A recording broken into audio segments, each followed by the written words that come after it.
Olá pessoal, hoje é dia de Papo Sicudani e hoje nós estamos aqui com um amigo, um grande colega, filósofo, né? Filósofo negro, jovem, é o Vinão. E aí, Vinão, como é que você vai? Tudo bem, meu rei? Tranquilo, mestre. Satisfação aí pelo convite, valeu. Tô suave. Vamos aí pra uma resenha, né? Hoje nós vamos fazer uma resenha. Lá em Osasco a gente chama de resenha. E aí eu prefiro que me chame de Vinão, porque Vinícius, tá ligado? Vinícius só quem chama é minha mãe quando ela vai me dar aquele esculacho. Então não tem nem como, não tem nem como. É isso aí. Ó, eu quero já deixar claro que eu estou aqui com essa taça aqui, bebendo uma água, né? Ofereci o Vinão, disse que está tranquilo, que está suave, ele não está bebendo nada, então tá tranquilo. Mas isso que você falou, Vinão, é muito interessante a questão do nome, porque o nome ele traz conosco algumas referências, né? E nós, povo da diáspora, nós, povo negro, nós trazemos também conosco o nome do colonizador, né?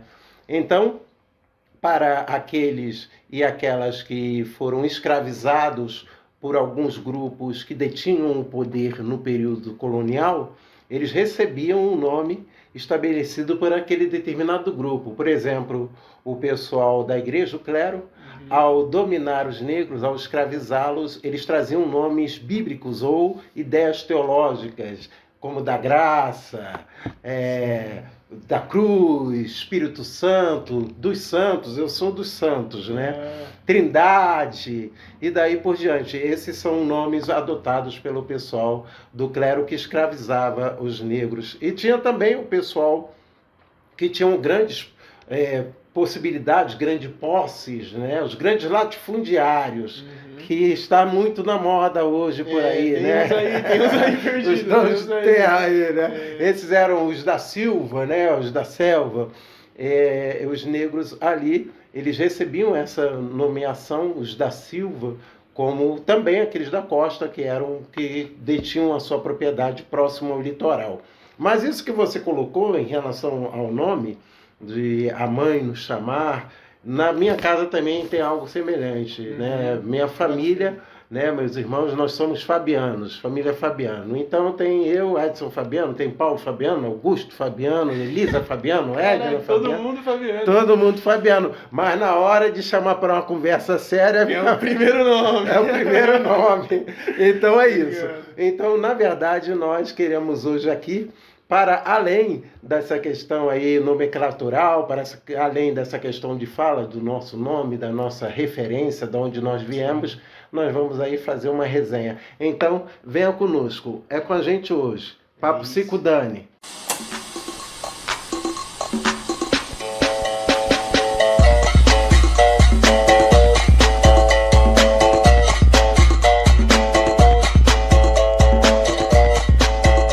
Para você, para que serve a filosofia? A filosofia serve para a gente conseguir melhorar as palavras, os pensamentos, o entendimento enquanto ser humano. Até há pouco tempo, a filosofia era uma coisa muito rebuscada, as pessoas achavam que a filosofia não estava tão acessível, né? E hoje a gente tem aí três grandes expoentes, né, que estão aí na mídia, que fazem com que a filosofia seja mais popular. Eu sempre gostei de filosofia, sou suspeito em dizer, né? Sempre gostei das letras, de português, sou da área de humanas, mas a filosofia para mim tem essa conotação de melhorar, inclusive, você enquanto ser humano. Ele colocou diversas questões aí, né, Vinão? Sim. Ele colocou diversas questões e dentre elas essa questão da linguagem, né? O Frantz Fanon, no livro dele, que é um clássico, né? Pele Negra, Máscaras Brancas, no capítulo 1, ele vai falar justamente sobre o negro e a linguagem. Então, nesse texto, o Fanon, ele vai dizer que a linguagem, ou seja, a fala, exige de cada um de nós dominar a língua, mas, sobretudo, dominar a morfologia, mas, sobretudo, assumir uma cultura. Existe uma cultura que ali está, por trás daquela língua, e ela precisa agora ser assumida. E ele fala sobre suportar o peso de uma civilização. Então, para o Fanon, né? O homem, ele possui uma linguagem, mas ele também possui, de contrapartida, um mundo no qual aquela linguagem está ali inserido. Então, se eu utilizo uma linguagem dentro de um determinado espaço, eu também acabo assimilando o pensamento, eu também acabo assimilando os modos operantes daquele espaço. Né? Seria mais ou menos assim. Então, e quando a gente fala de carregar, o Fanon falou de carregar o peso de uma civilização, a gente também é convidado a pensar nessa construção da nossa civilização, né?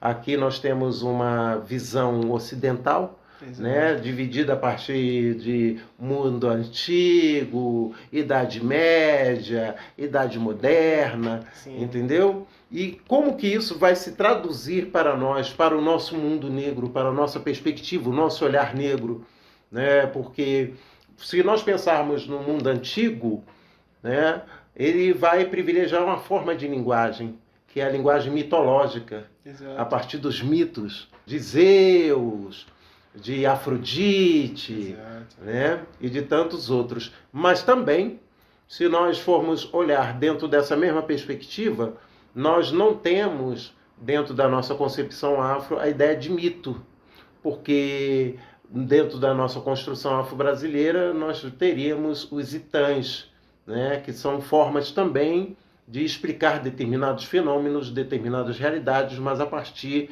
de uma visão construída numa cosmovisão iorubá, banto, né? Sim, sim. Os iorubás e daí por diante. Então, como que nós podemos ver isso, Vinão? Essa questão da linguagem.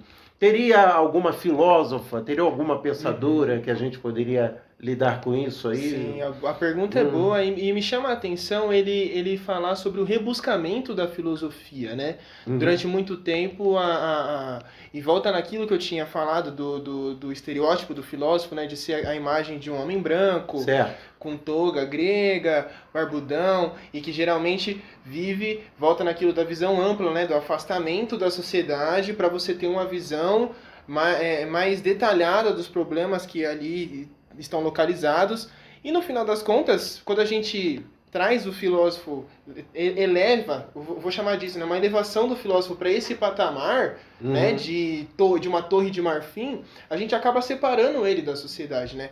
Então, o que acontece é que isso, novamente, causa um distanciamento entre a rapaziada que não estuda filosofia e o filósofo, a filósofa. E aí, eu falo filósofo porque é isso, né? Se eu pudesse descrever dessa maneira, o rosto da filosofia é um rosto masculino, branco e europeu, na filosofia ocidental, assim como ela se encontra aqui, né? Mas o que me chama a atenção, justamente nesse sentido do rebuscamento, é que a gente tem que entender a linguagem, sobretudo, como a Djamila Ribeiro, que, aliás, é o mesmo cara fala, né? Ele fala com a grande expoente. E porque Djamila ela também traz conosco a questão do lugar de fala, né? Onde privilegia, né, a importância do falar do negro a partir da sua perspectiva, a partir da sua experiência, da sua vivência. Exatamente, exatamente. E aí o que a Ribeiro diz, justamente na introdução do livro que é Lugar de Fala, da coleção Feminismos Plurais, né, que ela mesma organiza, ela diz o seguinte: a gente tem que entender a linguagem como um mecanismo de poder. O que a Djamila, a Ribeiro está colocando aqui? Ela está colocando que um ponto que é muito trivial, mas que às vezes a gente nem para pensar. Quando a gente utiliza algumas expressões, alguns jargões técnicos, que só determinada parte da parcela entende, então aqui no caso, por exemplo, se a gente usasse alguns jargões técnicos de filosofia, metafísica, lógica, nós só estaríamos nos comunicando com a rapaziada que estuda filosofia. Sem dúvida. Certo? Sem dúvida. Então o que a gente acaba fazendo aqui? A gente acaba restringindo o alcance daquela produção teórica, filosófica que a gente está fazendo. Certo? Porque se a gente usa só termos que aquela comunidade específica vai domina aquele código, e domina aquele código, a gente separa e exclui todo o restante da rapaziada. Né? Então a questão da linguagem, ela se coloca para mim como fundamental, porque a gente quer se fazer entender, né? No final das contas, quando a gente faz filosofia, é pra gente se fazer entender. Muito interessante isso, vou citar rápido. Apesar de não ser, né, um filósofo africano, né, judeu ele, o Walter Benjamin.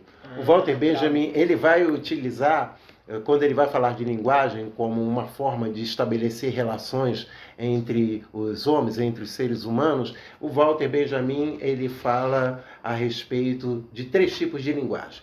E ele utiliza o mito judaico, né, para falar a respeito da literatura veterotestamentária do Antigo Testamento. Aí ele diz que existem 3 linguagens. A primeira linguagem é a linguagem divina, aquela linguagem que pertence a Deus. Deus não precisa falar para que a coisa ocorra, para que a coisa aconteça. Perfeito. Ele vai e acontece. Então, após esse período, Deus vai e cria o primeiro homem, né, que alguns chamam de Adão e daí por diante, cria o primeiro homem e ele vai e dá a segunda linguagem. Essa segunda linguagem é dada ao homem como a linguagem sagrada, né? Agora, você tem a linguagem divina, que pertence a Deus, e tem a linguagem sagrada, que pertence ao homem. O que é esse sagrado? O que é essa linguagem sagrada? É uma linguagem que estabelece relações de significados. Então, você precisa agora dar significado. E tem até a música do Milton, o grande Milton, que agora fez aniversário. Fez aniversário esses dias aí, parabéns, Milton. Parabéns, nervoso, Milton. Bravo. Muito bom, Milton. Isso mesmo. E tem a música, tudo que move é sagrado, e o fruto do trabalho também é sagrado, meu amor. Isso aí é fantástico. Junto com o Clube da Esquina, eles construíram essa pérola, né? O que é o sagrado? O sagrado é aquilo que dá sentido, é aquilo que permite nos organizar, e às vezes até o nosso caos, né, o interior, Exato. quando você se depara com o sagrado.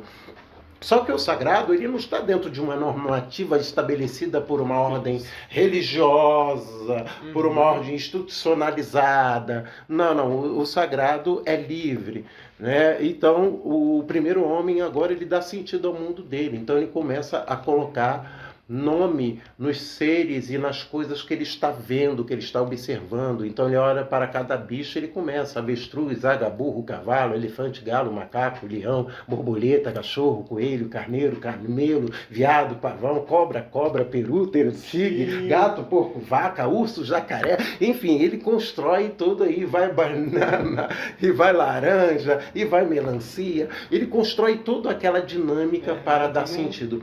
Então, quando agora o homem, o ser humano, ele está dando sentido à sua realidade, aí o Walter Benjamin fala que ele resolve criar uma torre para chegar até Deus. E nisso que eles resolvem criar uma torre para chegar até Deus, Deus vai e manda uma mensagem, né? Que essa mensagem é a confusão da língua. Deus vai, confunde a língua deles, todos eles agora começam a não se entender naquela construção da Torre de Babel, né? Como dizem, pede tijolo, aí traz cimento, pede cimento, traz tijolo. Aquela confusão geral, não se entendendo. Sim. E nisso eles se dispersam. O Walter Benjamin fala, aí os seres humanos se dispersam porque eles não estão mais se entendendo, e é nesse momento que vem a terceira linguagem, que é chamada de linguagem poética, que é justamente o que você falou, a questão de se fazer entender. É isso que você falou que eu logo lembrei de Walter Benjamin. Entendi.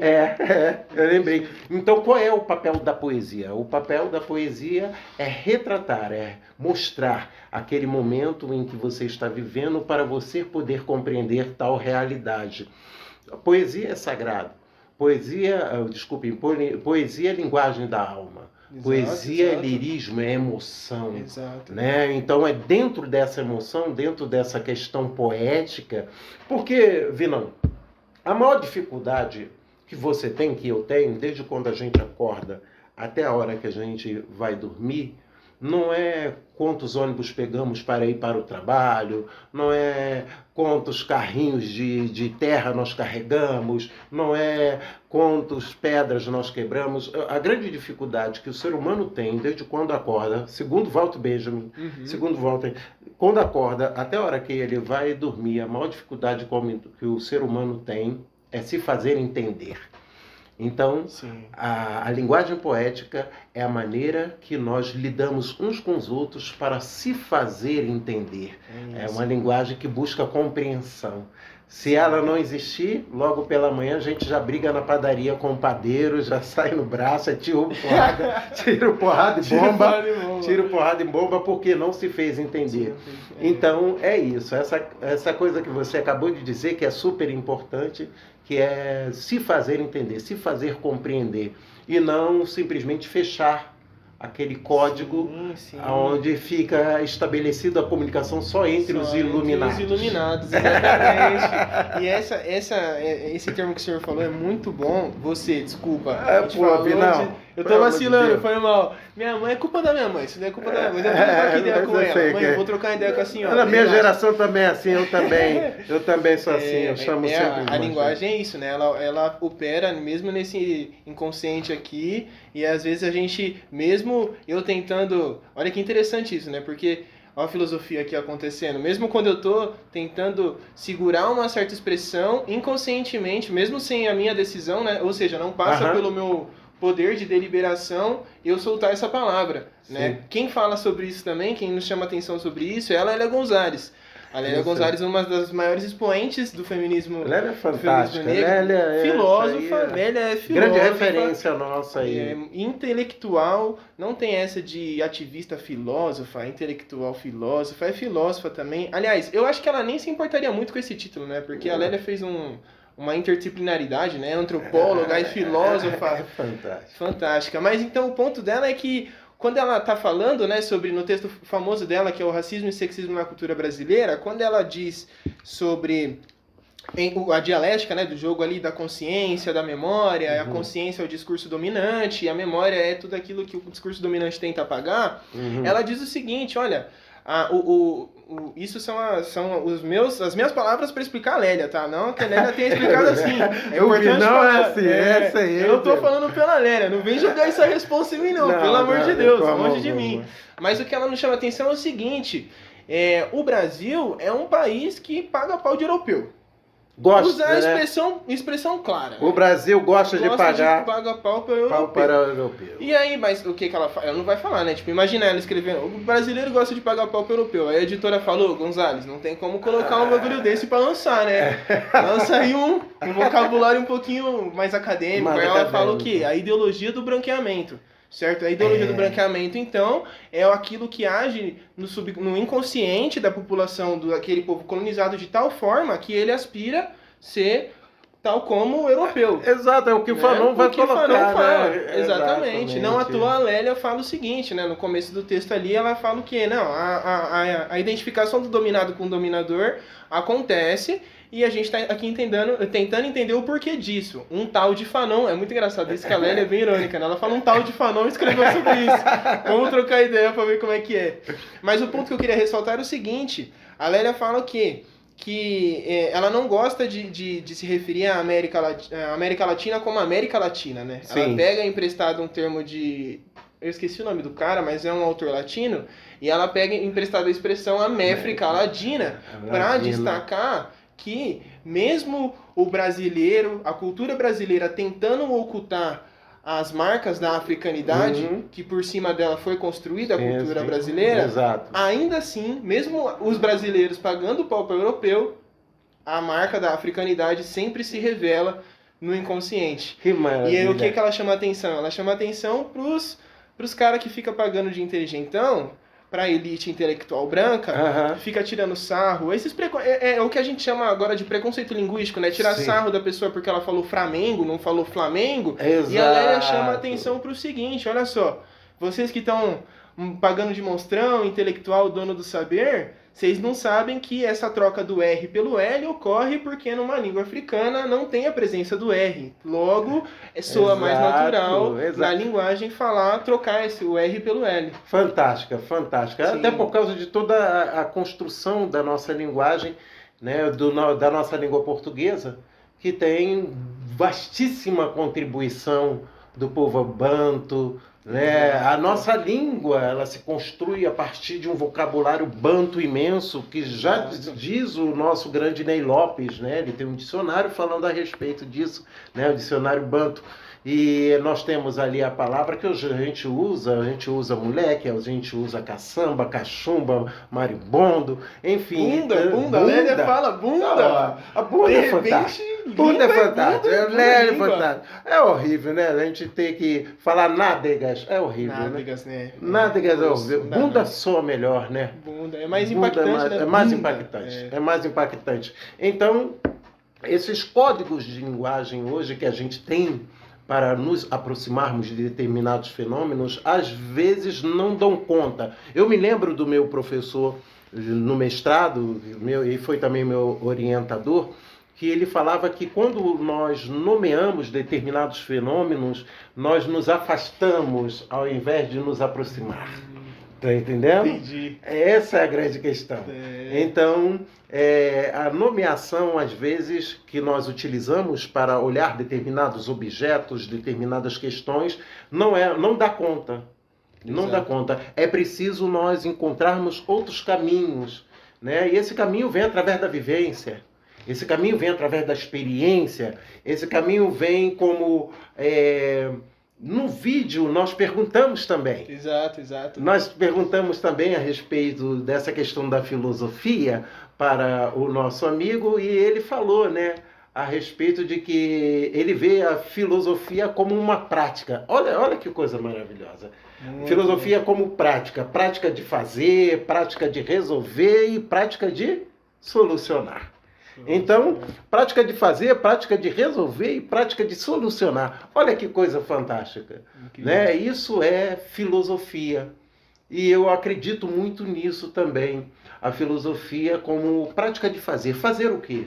Fazer uma nova história, reinventar, ressignificar, mostrar uma outra realidade, novas perspectivas, né? Porque estamos vivendo um período difícil, né, Vinão? Tá bem embaçado e eu acho que a filosofia, justamente nesse período... Ressignificar os símbolos, né, Vinão? Vinão tá com a Tem que cabeça... ressignificar, tem que tomar de volta o que é nosso, não tem como. O Vinão, quando ele chegou aqui para o Papo Psicodânio, eu falei, Vinão, você com a camisa do Brasil.